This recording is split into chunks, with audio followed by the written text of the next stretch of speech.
Assalamualaikum warahmatullahi wabarakatuh. Perkenalkan, saya Miftahul Jannah, mahasiswa dari IAIN Zawiyah Cutkala Langsa, Fakultas Syariah, Prodi Hukum Ekonomi Syariah. Di dalam podcast ini saya akan membahas tentang Kitab Kuning menjadi standar kurikulum di Dayah Aceh Tamiang. Kitab Kuning selalu identik dengan Dayah. Oleh karena itu, Kitab Kuning menjadi rujukan utama bagi setiap Dayah yang ada di Aceh Tamiang, atau dengan bahasa ekstrimnya yaitu suatu lembaga yang tidak bisa dikatakan Dayah apabila di dalamnya tidak ada pengajian Kitab Kuning. Hal ini menunjukkan betapa eratnya hubungan Kitab Kuning dengan Dayah. Di dalam Dayah, Kitab Kuning memang merupakan yang paling dominan. Ia tidak saja menjadi khasanah keilmuan, melainkan juga sebagai sistem nilai yang dipegangi dan mewarnai seluruh aspek kehidupan. Kitab Kuning mewujudkan dalam pemahaman agama, tata cara, etika, peribadatan, dan cara pandang warga pesantren dalam masyarakat pengikutnya.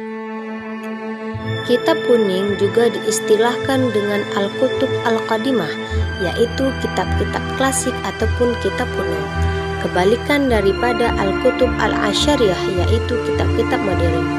Istilah yang sering pula digunakan menyebutkan Kitab Kuning adalah kitab gundul, sebab cara penulisan dalam kitab tersebut tanpa baris, tanpa tanda baca, dan tanpa pemberhentian.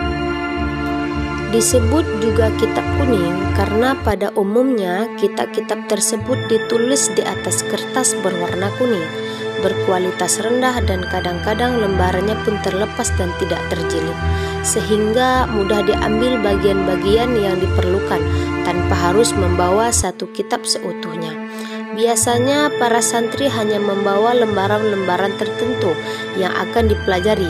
Karena bentuk tulisannya yang gundul, maka Kitab Kuning tidak mudah untuk dibaca, apalagi dipahami oleh mereka yang tidak menguasai gramatika bahasa Arab, yaitu nahwu dan saraf. Format Kitab Kuning biasanya mempunyai bentuk tersendiri yang seringkali terdiri dari dua bagian, yaitu matan yang menempati margin dan syarahnya yang menempati bagian tengah secara luas. Kitab Kuning menjadi standar kurikulum di Dayah Aceh Tamiang, salah satunya yaitu di Dayah Sabilul Ulum Diniyah Islamiyah. Sedikit sejarah tentang Dayah Sabilul Ulum Diniyah Islamiyah. Dayah yang sering juga disebut dengan singkatan yaitu Dayah Sudi.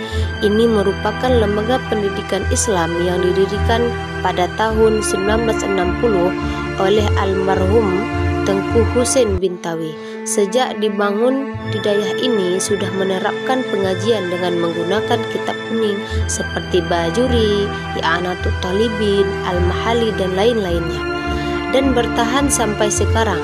Dan penerus estafet dari kepemimpinan di Dayah dilanjutkan oleh anak kandung beliau, yaitu Tengku Haji Muhammad Yahya Husin, yang sering juga disapa dengan Abu Yahya pada tahun 1988. Dayah Sudi merupakan dayah tertua di Tamiang yang menerapkan kajian Kitab Kuning yang beralamatkan di Desa Gelanggang Merak, Kecamatan Menyapait, Kabupaten Aceh Tamiang.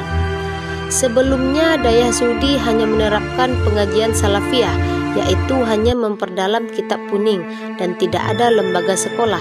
Akan tetapi mengingat masa perkembangan pada masa globalisasi sekarang ini, maka pada tahun 2005 dibangunlah pembelajaran dengan sistem terpadu, yaitu tingkat SMP, SMA, dan SMK. Kitab Kuning sudah banyak dilupakan oleh lembaga-lembaga Dayah terpadu dengan berbagai alasan. Salah satunya ialah dengan sudah ada terjemahan kitab-kitab yang memudahkan para santri dan santriwan dalam proses belajar Kitab Kuning. Berbeda dengan Dayah-Dayah terkhusus mengkaji perihal Kitab Kuning tanpa menggunakan terjemahan dan langsung belajar kepada gurunya.